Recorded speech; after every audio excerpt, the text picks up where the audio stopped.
It's inevitable from time to time we're going to have issues with team members, probably through poor performance. But what we tend to do when this happens is that we tend to jump on their back and give them a real hard time. But this isn't really what we should do.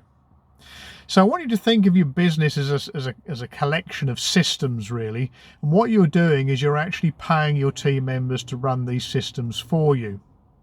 So that if you haven't got these systems in place, or you have got systems in place but they're not really good, then you can't really blame your team members for not operating them correctly. Secondly, you've got to ensure that your team members are actually trained to operate these systems. And again, if they haven't been trained correctly, you can hardly blame them.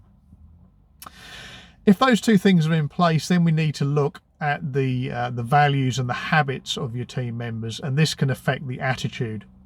So habits, they can be changed. So the training and systems come into that, but also they can be managed. So they can be managed into actually adopting new habits.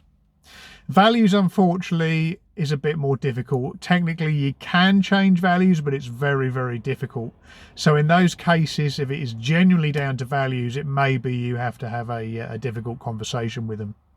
So look, when you've got an underperforming staff member, don't jump on the back. First thing to do is to check that they've got the right systems in place, then to check that they've had the correct training, and then have they just got into bad habits. Hope they found that useful, and I'll see you next time.